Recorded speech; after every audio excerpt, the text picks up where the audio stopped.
Un peu plus de 2 mois après le passage de l'ouragan Mélissa en Jamaïque, des monteurs de ligne acadiens sont toujours sur le terrain. Il faut que tous les poteaux soient faits, poteau après poteau après poteau, pour des milles et milles. Pour reconstruire, mettre les poteaux, installer le fil, tout mettre les transformateurs pour éventuellement donner l'électricité aux clients. Une entreprise de Grand Sault a envoyé 200 travailleurs canadiens, dont 90 néo-brunswickois. Louis Légère, un membre du comité leadership, est sur place depuis la mi-novembre afin de préparer l'arrivée des équipes. C'est un marathon, c'est pas un sprint. Le travail qui reste à faire est quand même gigantesque. Les monteurs de ligne enchaînent les journées de travail de 16 heures depuis plusieurs semaines.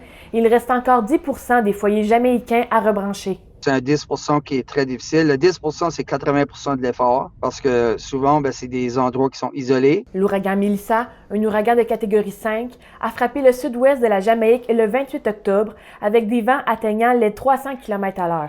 Et elle a laissé derrière elle des dommages importants. Il n'y a plus de maisons. Les églises sont toutes tombées, sont toutes à terre. Les maisons, ça fait pitié. L'infrastructure est complètement à bas. Les poteaux, il faut tout ça soit reconstruit. Distribution, transmission, les logements, ça fait pitié. Là. Moi, j'ai jamais vu ça encore. Pour toutes vos nouvelles du Nouveau-Brunswick, consultez l'application Info de Radio-Canada.